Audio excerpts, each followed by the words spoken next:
name is Frank Goulart. Welcome to the historic Linekin building that was built by Leander Linekin in 1893.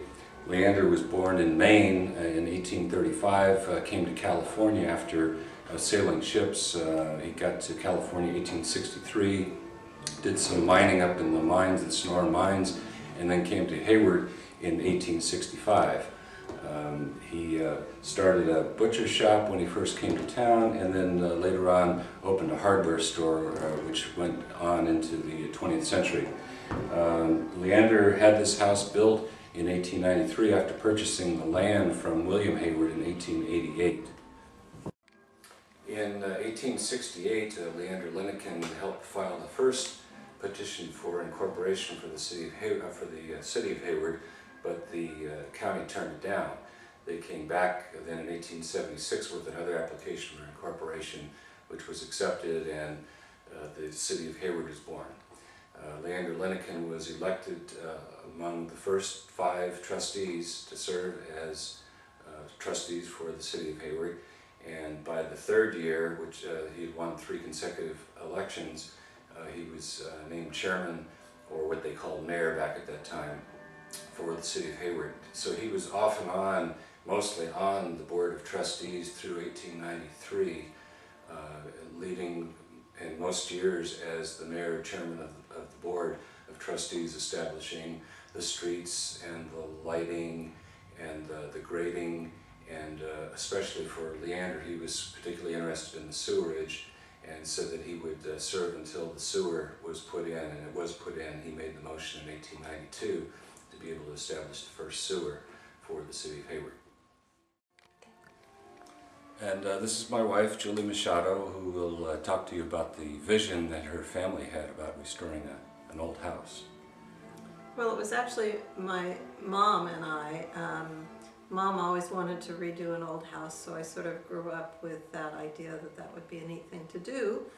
And when I hooked up with Frank, both of us needed offices, so I kind of looked around for years looking for a house that would work, and we came across this one that not only would be great offices, but had this large main room, which would be good for Frank's band to play in. So the only thing was it needed a lot of work, and so, but that's something that we'd always wanted to do, so we dove in, and what is it, 14 years later, we're still working on it. So in 1948, the house was sold to the Masons, and they didn't care for the floor plan, and so they had the house moved from where it was up to that time into the driveway, and then rolled back to where the barn is in this picture, and this is where the house sits now. So when they moved the house back, the Palmer group took over and turned this into a rest home, and one of the things that they did is they widened the doorways. And so the original door, which we found in the basement, didn't close the opening. They widened the doorway so they could get the hospital beds in.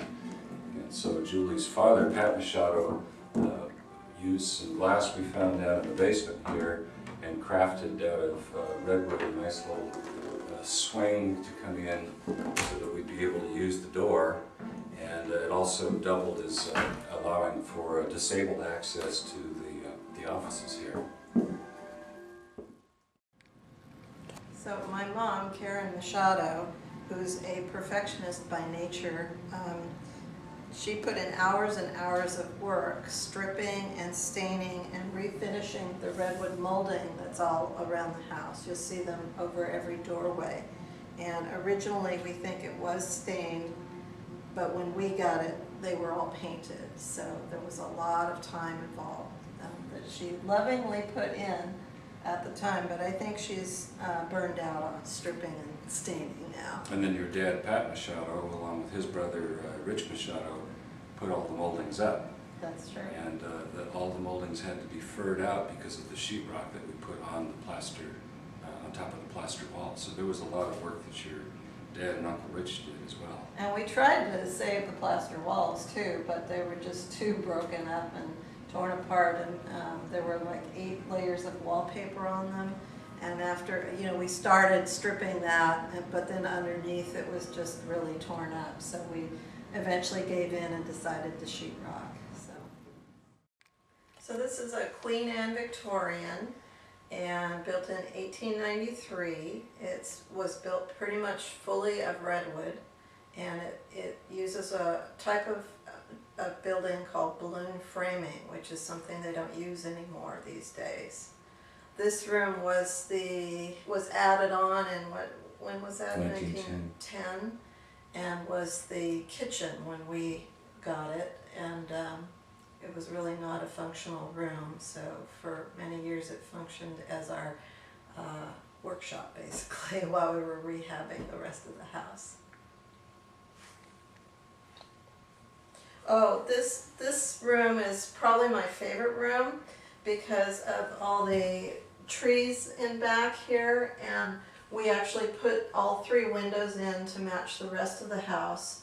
There were pretty nondescript windows in here before, and so it looks out on the back area, the back hill, which is covered with trees, and so we call this the tree room. I grew up going to a house for vacation that had a room amidst oak trees and sort of up in the leaves, and so this reminds me of that.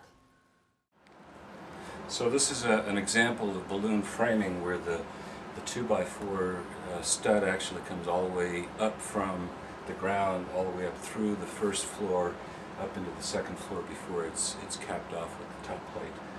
Called balloon framing because of the fact that it's built like a balloon. There's no stud or plate at the top of the first floor. So we're up in the attic at the Linekin building. You can see the doors, the French doors that were replaced down in the library. The original ones are up here, they're on the left. The framing is all with 2x4s, and it's the real 2x4s that actually measure 2 inches by 4 inches. As Lori is panning up to the top, you see the cross ties. When we moved in, there was only 1 cross tie installed up here in the attic. It's interesting that it's actually withstood the 06 and Loma Prieta earthquakes. We added the extra ties to try to help the building stay together. We also put a new roof on it, so you'll see the plywood sheathing underneath the skip sheathing that was on originally.